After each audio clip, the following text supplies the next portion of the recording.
Now to the NewsHour bookshelf. Tom Hanks is one of the most recognized and acclaimed actors in the world. Now he's done something new, written a book titled Uncommon Type, a collection of 17 short stories, mostly about people seeking connections of one kind or another. Several of the stories include an obsession of Hanks, typewriters. Jeffrey Brown met up with Hanks here in Washington this past weekend and began their conversation by asking about the different approaches to acting and writing. As an actor, my job that I figured out a long time ago was to get beyond self-consciousness. It's because it's the death of acting. If you have this outside presence and you're seeing how you look and sound, you'll never be able to get free enough in order to pursue the truth of what the character of the story is. Here, you're creating the character. Yeah, once I could get involved in the individual stories, then the eyes sort of roll up in the back of the head, just like it is in performing, and out it comes. But getting to that point where the eyes roll up in the back of the head, that is just a battle of self-consciousness. But self-consciousness as in, hey, I'm an actor trying to write, or this isn't my medium, or how about all those things? All those things. Plus a few other things, such as, have I really thought this out? You put it on your laptop or you make notes. You say, well, gee, it looks like notes. You know, it looks like a paragraph. Right. It's about as long as a paragraph should be, but is it really saying anything? Were you nervous, though, sort of putting yourself out in this way? No, and I'll tell you why, is because I cannot be nervous in my day job. I cannot go in front of a camera or in a rehearsal or in front of an audience and be nervous for a moment. I'm lucky in that. Well, you could. I mean, some people, but you're not. No, it's petrifying all the way, but you have faith in your balance. It's all a high wire act, and I've walked on a high wire before, so I trust I'll be able to do it again.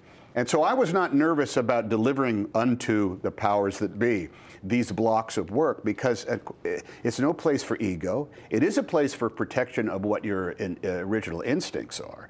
But you can't deny when somebody says, I read your piece, I liked some of it, and a bunch of it doesn't work. What are you going to do? Argue with them and say, yes, it does. It does do work. You can't say that. You can only. Well, you could. Well, you could, but you do have to weigh it and come back and re-examine it. And over again, just like any cut of a movie that you might see early in the process, it just does slowly get better. And you do discover that combination of your own voice and a style of working that is void of self-consciousness. You know, from what I had read beforehand, I half expected all these stories to be really about typewriters. Instead, wouldn't that be a great volume of 17 stories about typewriters? But instead, their kind of references are strewn about. There's a sort of Where's Waldo? It shows up in different ways. Yeah, little Easter eggs we scattered throughout all. Is that how it felt to you? Well, but what's with the typewriters? I mean, for many people, it's this sort of nostalgic thing that takes us back. What was it for you? Well, I collect them in the way somebody would collect vintage guitars or postage stamps or, stolen coffee cups from the great hotels of the world, which I've done a couple of times. There's a beauty and an aesthetic quality to them that I just admire them. But the main thing I think that is my fascination to them is that they are perfect devices. They do one thing. And only one thing. You can't make a phone call on a typewriter, and you can't pull up today's New York Times. Imagine that. They literally take what is in your head, and with a tiny bit of physical training, it transposes it into fibers on a piece of paper that, if you take care of that piece of paper, is as permanent as a wood carving or something chiseled in stone. And if you put something good down on that piece of paper, even if it's just, a birthday letter to your 7-year-old daughter, or William Manchester's The Glory and the Dream, you've got something that runs the gamut from something that is incredibly simple to something that captures the entire zeitgeist of the human condition. That's impressive stuff. I'm thinking of a story like A Special Weekend. It's about a boy shuttling between divorced parents, which I think was you. Yeah. People are always wondering. I talked to a lot of writers, and there's always this question of how much of the writer is in the stories, how much of it is you? There's plenty of beats where are either specific things that, moments of confusion that I had throughout my entire life, not just when I was a little boy, but up until the elevator ride down here to talk to you. I had an awful lot of ammo as far as that goes. Yeah. But there's a time when he's 9 and he and his mother drive to the house that he grew up in. And for the boy, 9-year-old, it's a moment of just the most glorious nostalgia that he could possibly. He's only 9, you know. He's only looking at the only other house he's ever lived in, and it's magical. But for the mother, he lived there for half his life. She lived there for this fractional, uncomfortable blip of bitter compromise and unhappiness. And I don't have necessarily the right to write that about my own parents. But as you have gotten older, you realize that my own parents weren't doing anything to us. They were just trying to get by in their lives and deal with levels of unhappiness and reality that a 9-year-old boy is not really a parent. I mean, as you become a parent, you realize these things, right? Oh, my Lord, yes. You're here in Washington partly to get an award from the National Archives for your work in honoring and supporting history. Now, this does seem like, for all of us who followed your work for so long, an obsession. From bosom buddies on, yes. Well, I didn't mean bosom buddies. Okay. I have always... But is it an obsession? Yes, it is. To tell the American story? Well, I am an obsession of being fascinated with the American story and the great march of time in history. I read history because what really happened is always 10,000 times more interesting than anything you could make up.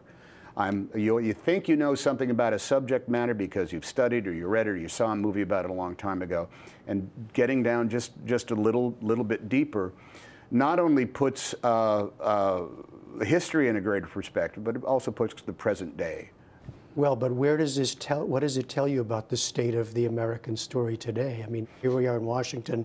Alas, there has always been fake news. There has always been alternative facts. The danger lies in someone hiding behind that truth as opposed to exposing them. If you go back and study the first true contested election in the United States of America between John Adams and Thomas Jefferson, after Adams's first term, that was probably the first time really there was fake newspapers. There were editors that put out absolute blatant lies. I think the danger is there in which someone says, because there is fake news, I wonder who we're talking about right now, by the way. Because there is fake news, you cannot believe anything. It is the death of truth.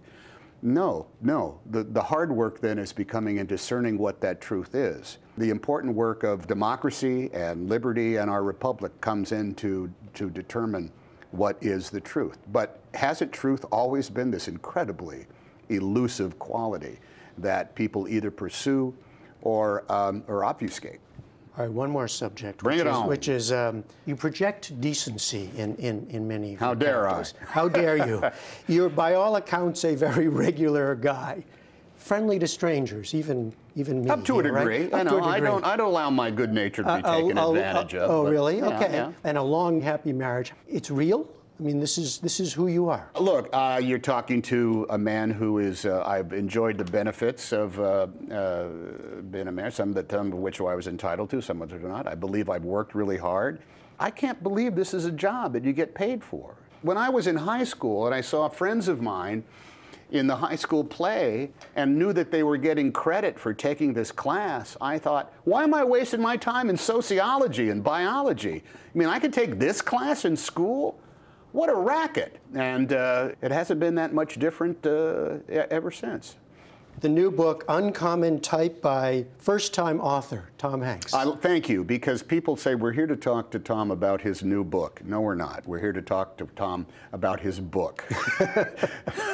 Not latest, not new, just book. But thank you. Thanks for talking to us. Pleasure.